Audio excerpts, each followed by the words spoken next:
Rob, it's Ryan. Just calling to make sure we're on for tomorrow. Like I said, I've got some challenges I'm dealing with in the workplace that I was hoping to get your input on. So I was thinking we could meet at that local coffee shop by your place for about 30 minutes or so. Let me know, brother. Hope you're having a great day. Yo, Ryan, great to hear from you, bro. Yeah, I'm looking forward to connecting with you. I know it's been a little while. If there's any ways to encourage you with what you're facing, I'm game. Also, I'd love to fill you in with some exciting new developments on my end if time allows. I'm looking forward to seeing you at the coffee shop on my place. Make it a fantastic day, brother.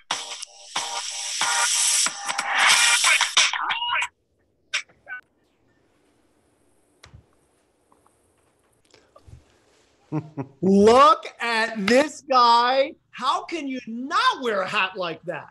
Look. Right? Hey, hey, all I got to say is go figure. Two Philly guys, you and me. One's from Chicago now. Yep. One remains in the greater Philadelphia area. That's the great part. The hat. I'm not. I'm wearing it on my heart, but I gotta start wearing that gear too. What a game last night. I hear you, man. As you said, I live in Chicago, and it's hot with this on. I'm keeping this on. So I live in Chicago, and there's a couple Eagles bars in the city. Yeah. And so a buddy of mine who I just met last year at the Super Bowl, he's a big Patriots fan and does not like the Bears. So we agreed to meet at this Eagles bar called the Diag, which is actually also a Michigan, University of Michigan, bar as well. Right, so which you're an alumni. Yeah, go figure. Michigan Eagles. Yeah. So we didn't get there till right after kickoff, and it was insane. There was maybe 5 or 6 Bears fans there. Oh, it was just insane. I would have loved to have been more than just a fly on the wall in that place, because I mean, to be in Chicago, experiencing what we experienced, and I'll say this. I mean, people keep on saying that the Nick Foles magic. And I mean, the look, the excitement on the Eagles fans, when the TV would go to different places or whatever, even in that stadium, but then to take a look at the Chicago fans and just this like complete shock. I mean, it was just, I think most people are still like, what really happened? And here's one of the things I want to talk to you, Ryan, about. We're going to get down and dirty on this. I mean, but honestly, is it Nick Foles magic, or is there some intentional things the Eagles have done the last 4 games that certainly have contributed to this run, this amazing run? Or is it a little bit of both? Let's be honest. You know what? I mean, sports is one of those magical things. A lot of people, put it up to God and say, thank you, God, for this victory. I don't take sports to that level. It's about what's in here. Right. Totally about what's in here. And connecting as a team, right? And yeah, there's some luck too. Yeah. Oh, sure. There's definitely some luck to sports. Definitely. And listen, to even engage in a conversation like this, you don't have to be an Eagles enthusiast. You can just be a sport entertainment enthusiast to just appreciate a great and entertaining game, such as yesterday's. Yep. Whether your side comes out on the victorious side or the losing side, it was one amazing game. Not unlike the entertainment value in the Super Bowl last year when the Eagles won against the Patriots. People are still saying could have gone down as one of the greatest NFL Super Bowl games in history. Let me do some checks here. I'm making sure our feed's going on. So, folks, if you're here live, welcome to the White Collar Therapy Show. I'm Ryan. This is Rob. Happy New Year 2019. We're not here to talk about Eagles and sports, but we do want to ignore it. Say that again? But we can't ignore it. We can't ignore it. But we're changing things up. So if you've tuned into the show in our first season, which started in September, Rob and I were connecting virtually like we are, but we're effectively pretending to be in a coffee shop and that we hadn't seen each other in a few weeks, but we're really close. But we're going to get off script, kind of out of character. We did our season 1 finale in December, and that's up on the YouTube channel. But what we are sticking to is why we're here. Yeah. And we're here because we're 2 close friends getting together to look at important matters that impact our professional and our personal lives. And the premise is this. It ties into Rob's book, Rob's teachings really inside out leadership. And if you want to thrive, I'm sorry, I keep looking at my external camera, which actually isn't there because I'm so in the habit of looking there. All right, I got to look here. Aren't you thankful we're not in character anymore? I like being out of character because it is a bit more relaxed. Hey, listen, I got to be fun with this. No, you just flat out are a character. Let's be honest. In character, out of character, you are a character. It's what they pay me the big bucks for. What can I say? So that's why we're here. We're here to get into real matters that affect us personally and professionally, and look at them from the inside out. So that said, you could be watching this live on autoconversion.net. There's a watch page for White Collar Therapy. You could be on our YouTube channel watching this. I'll try to look up there for comments. You could be watching the replay. You could be listening to the podcast version of this. So let's wrap up this whole sports thing. I will tell you this. I have two sons, 9 and 14, and my 9-year-old gets really emotional when we lose. He just gets really upset. And when that field goal was getting lined up, he was breaking down. I could see it. Oh. It was too much for him. I mean, it was too much for all of us. Oh, sure. And how many people were ready to have a heart attack? I was like, I'm going to end up in the ER tonight. Heart palpitations. I mean, it to the extreme. It's too much. It was too much. And I even said to my friend, I'm like, I'm retiring from football after this. Like, I can't do it. Yeah. But when that ball hit and we won, my son, he couldn't handle it either. He was crying from relief and happiness. And I had to hold him. He was too much. And we're at this Eagles bar in downtown Chicago. And it was just, there was one Bears fan there's two Bears fans in the whole room. Yeah. And one of them, the whole game, just wouldn't let it go. Just kept, every Bears good play that went their way, he just rubbed it in everyone's faces. As soon as that ball shanked, he split. I'm sure he probably ran. He couldn't run fast enough for those. Jeez. Well, it did come out, which you let everyone know on social media this morning. I found out late last night, and again, clarified even that much more this morning. The ball that went through or that missed was deflected. There was a finger that got on it by Hester of the Eagles. So I think Hester. Yeah, I mean, there you are. So in a sense, did the kicker miss? Yeah, he missed, but the Eagles defense came up once again. Sure. Yeah, pretty big. I want to share this before we move on too, and I won't belabor the point and the discussion, stuff like that. However, my kids too, what amazing just time with my children, my family, experiencing what we experienced. And again, it could have, we could have lost. We happened to win, come out on the right side, but just to be able to experience that with people that you care about. I mean, not to sound corny, Ryan, you know this, but man, it's when you have moments and times like that, whether they're more teachable and you come out on the loss and you try to coach your kids and people, or you're victorious and you start hugging each other around the room and celebrating like we did and half losing your voice in the moment. What a special time. We oftentimes like to talk about what it means to embrace the moment and be present with people. And that was one of those times last night with my family. Sports really does that. It puts you in the moment. You and others have even asked me, like, the whole quarterback situation, this, that. And I say the same thing, like, I don't really care because I'm just focused on, that one game and that one moment. Everything else is out of my control. And maybe that's what I like about sports is it puts you right into that moment. Yeah. So. Well, listen, I know you and I had a chance to talk just the other day, and we were just catching up about one another's, New Year's and, Christmas and New Year's, the holiday season. And I couldn't help but, as you started to share, I was hopeful that you would bring it up today and maybe we can discuss it today because it was such a heartfelt, talking about leading from the inside out. And if you want to operate and lead people in your sphere of influence, your business, organization, your department, whatever it may be, effectively, and dare I say in a very transformational way, we've got to talk and discuss things that really matter. And we got to learn to live and learn how to live out of that place more and more and more. And you shared something with me that hit a very deep place in me. And I want to see if you'd be willing to share that today again. Sure. So I know you're referring to my experience on New Year's Eve, Yeah. which was a harrowing, if that's the right word, just a harrowing experience. And for those listening, this is I don't want to get caught in the gloom of this. Yeah.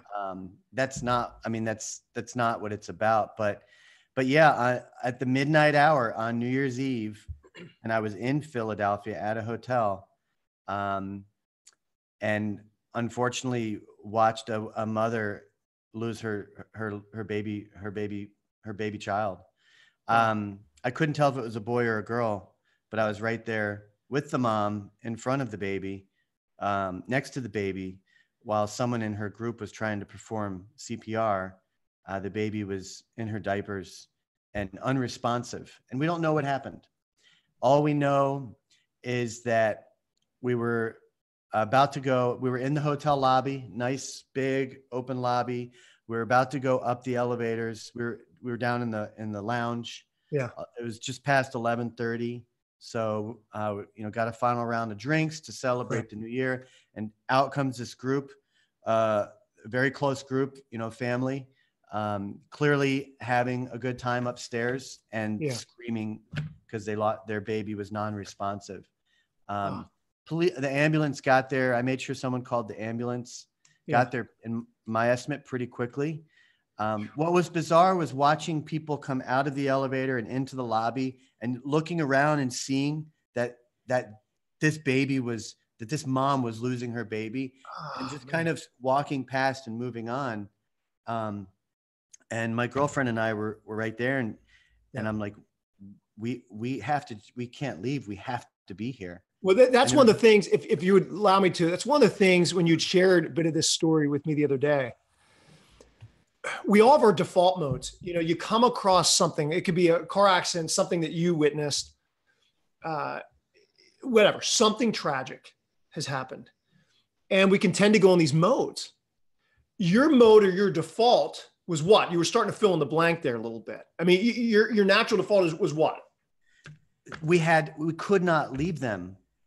There was nothing we could do. There's nothing I could do. I held the baby's arm. Someone was trying to do CPR. The mom was hysterical. I knew the ambulance was coming. There was nothing I could do. So I held the baby's arm, and I just tried to put, life. I just tried to imagine life for this baby. And we sat on the couch while the ambulance got there, and I just sat there and said, this baby's going to be okay. The baby's going to be okay. And there's another gentleman with his significant other as well. And we just sat there quietly and just contemplated. How long of a time from when you first saw them come out and the whole scene, and then you remaining in the lounge before you actually, let's say, went up to your room or there? I'd say it was all within 10 to 15 minutes. Okay. The ambulance came. They couldn't revive the baby. They put it on a stretcher, and they got out of there pretty fast. The father got there. You could tell who the father was because you could just tell.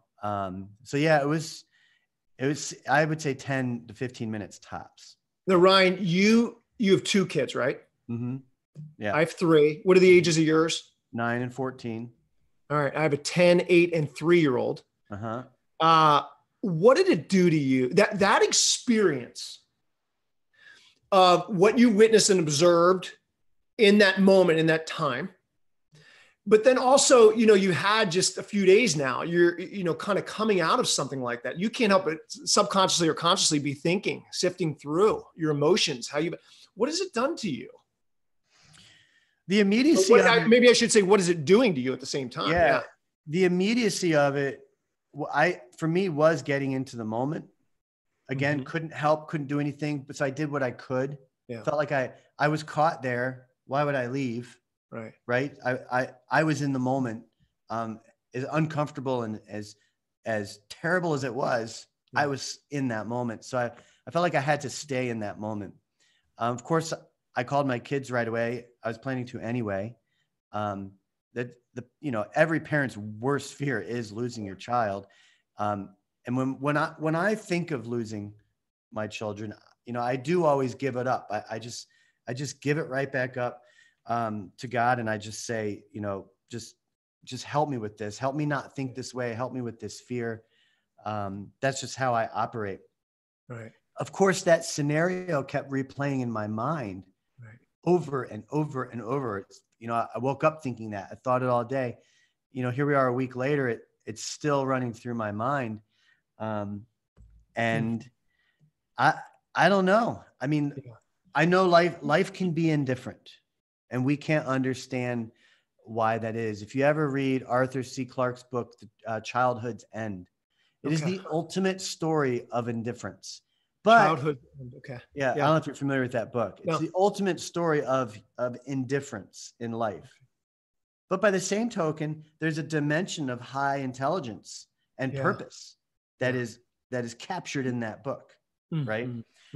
So that's a reality that as humans is very difficult to grasp. Yeah, no, it is. I want to encourage you, as well as the listeners, the viewers, with this too. Grieving is an interesting thing, isn't it?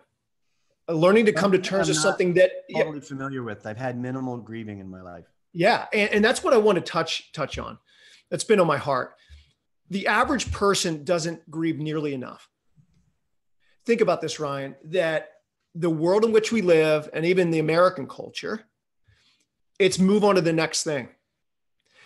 I'm reminded of this was years ago, of a young woman, I want to say around 21 years old, in our extended community, spiritual community. She had died in a tragic car accident, 21, whole life ahead of her. And I remember the pastor getting at the memorial service, a good friend of mine, getting up the memorial service and said, the intersection or the place in which she died, right? They come to the scene, the cops, the ambulance, the fire truck, everyone to help. And then they clean up the scene as fast as possible. So what the regular, to and fro of the traffic life can pick back up again. As quicker, the better. And I remember him saying at the memorial service, I wish that intersection where this young woman, this 21-year-old young woman who has the rest of her life ahead of her, could stop for the next year just to honor her life. But yet what they do, cleaned things up. Then the traffic gets going. People get back to the swing of things as fast as possible because most people think time heals. And we just got to crank it up, keep your mind off of things, keep busy, and then it'll just pass. And I want to encourage you. I want to encourage me. I want to encourage everyone that's listening, everyone that's watching. Take time to grieve. It could be a physical loss of a loved one, a young child, whatever it is, a friend, someone older. My uncle literally I just got word 2 days ago, passed away.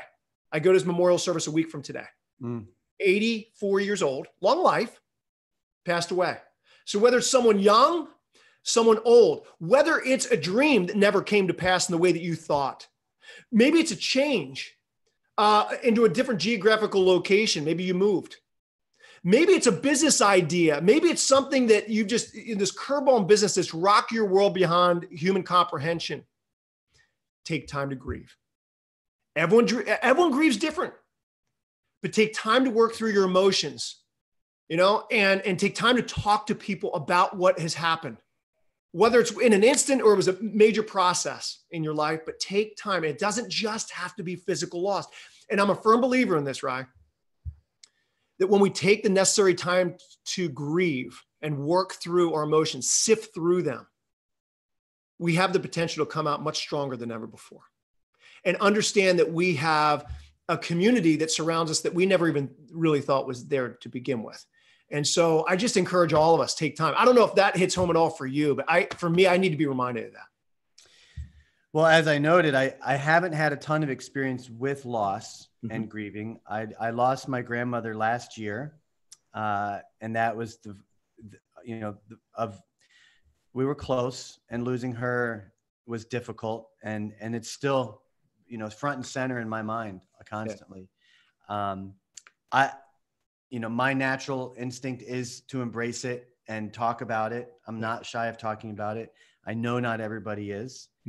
We talked in one of our recent shows about people that struggle with depression. That's right. And I think one thing that I observe with people that do struggle with depression is they close in and they tune the world out, or they put a wall around, and that just makes it worse. I'm with you. You have to embrace it. We need the community. We need other people. Right. It's funny you brought up the accident with the girl, because I was sharing that with a colleague of mine, because that came to mind. Right. But then I imagined, well, what if every time someone died in a car accident, if we shut it down, there's the practicality of it. How do you work around that? Right. You don't know until you try. Right. No, it's a good point. But that's a great takeaway, Rob. I think that's a great takeaway, which is, we need more grieving, or we need to embrace that grieving. We need to bring other people into that, not force them into that, but maybe we need to make ourselves available to experience that, because it is a part of our experience, and we're not going to get away from it. We're not. And Ryan, many business leaders. You could be an entrepreneur. You could be, a good old bootstrapper. You could be C-suite executive. It doesn't matter. If you have influence, one way, shape, or form in your professional life, it's going to stem. That influence is only going to stem from your personal life and your willingness and ability to take really good care of yourself. That's my whole inside out leadership philosophy. The more that we understand how to grieve, the importance of grieving, the awareness of grieving, but then also learn how to do that effectively, then you naturally are going to give that away to other people that you have an opportunity to influence day in and day out in what you do and whom you're leading. That's a really important thing. You can only give what you got. And so for those leaders out there, whether you're a seasoned leader or aspiring leader, remember that you can only give what you got. Take the necessary time to nurture yourself, take care of yourself, lead yourself first. And out of that place, you can give that away to other people that you serve and you lead, and you get a chance to encourage and inspire on a very regular and consistent basis. And so, but you hear what I'm even saying, that take the time. And so I just appreciate you bringing it up. I just want to say this publicly. I'm sorry.